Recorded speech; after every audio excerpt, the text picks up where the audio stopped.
Good morning. Let's take a look at that pollen report for you this morning on this June the 22nd, Monday, June the 22nd, where we have a low count this morning for true grasses, a moderate count this morning for miscellaneous weeds. Yeah, all those undesirable plants. Moderate count for pine, fir, and spruce. That gives you a total pollen level on this day of moderate. And once again, we'd like to thank Reaction for helping us breathe easier on a day in the city of Toronto where things are sizzling. As a matter of fact, a heat warning. Humidex values into the afternoon of 37 with daytime highs right around 30 degrees. Eyes to the skies later on this afternoon as well, as we have the risk of some thunderstorm activity.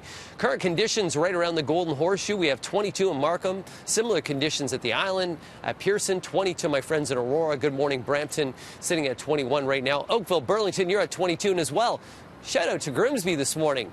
22 degrees for you. There's a look at your satellite combined with the radar. We're already seeing some pop-up showers, and through the afternoon we could see some isolated thunderstorm activity moving its way through. So always keep your eye to the sky. A very tropical forecast like today. As we get into the afternoon, we'll get into those on and off showers with the threat of thunderstorms. Then a little bit of a break tonight. The real activity comes tomorrow as we will get into a cold front that picks up the winds up to 50 kilometers per hour.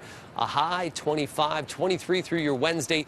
Thursday with the risk of showers, just a slight risk, 30%. And then we'll warm up and humidity returns as we work our way towards next weekend, this coming weekend, that is.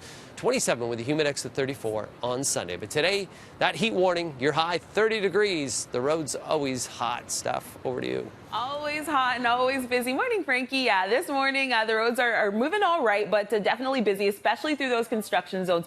We're currently looking at one right here. This is a westbound 403 ramp to Upper Middle Ford Drive, where you can see it's down to a single lane and it's moving very, very slowly. So westbound 403 is jammed from about Dundas heading towards and through this construction zone, but then things do really pick up, so no worries after you get through this. We were looking at a problem here. It literally just cleared away because I just checked it. Westbound 401 west of Yonge and the Collectors, we did have a left lane blocked by a stalled vehicle. That is now out of there. We are no longer looking at that problem, but it is a little bit slow moving through there. And delays we were seeing on the southbound 400 through King Road, those have wrapped up as well. Heading off our major routes, we do still have that vehicle rollover on northbound Kipling, eastbound Rexdale. And we also still have this closure of Gore Way and Morningstar north of Rexdale for the protest. Jim and Russ invite you to download hockey's favorite podcast, The Suspendables, and celebrate episode number 50 with the great one himself, Wayne Gretzky. Those are your roads, and I'll send things downstairs to Mel with a look at your news.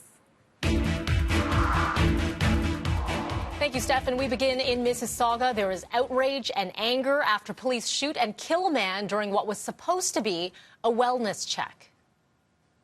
No justice, no peace. No borders, no police.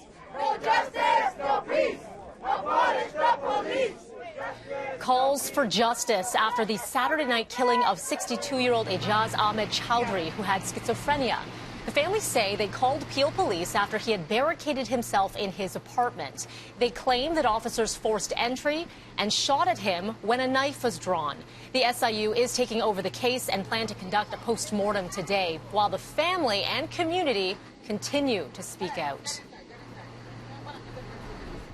Systematic racism does exist in Canada. No matter what people say, it does exist.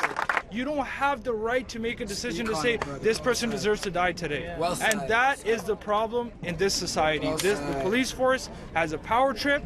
They feel they have authority, and they do what they think is right, which 99.9% of the time is wrong. Well said, brother. Well said. NDP leader Jagmeet Singh reacting on Twitter, saying in part that Chowdhury should have been helped, not killed, adding we need healthcare workers responding to people in healthcare crisis, not the police. A rally is planned for this afternoon. Well, as things slowly reopen, a new survey done on behalf of Licensed Insolvency Trustees Bankruptcy, MNP Limited, suggesting many are concerned about the long-term economic fallout. About 35% of those asked are worried about the long-term impact, which is up 15 points from the same survey in March.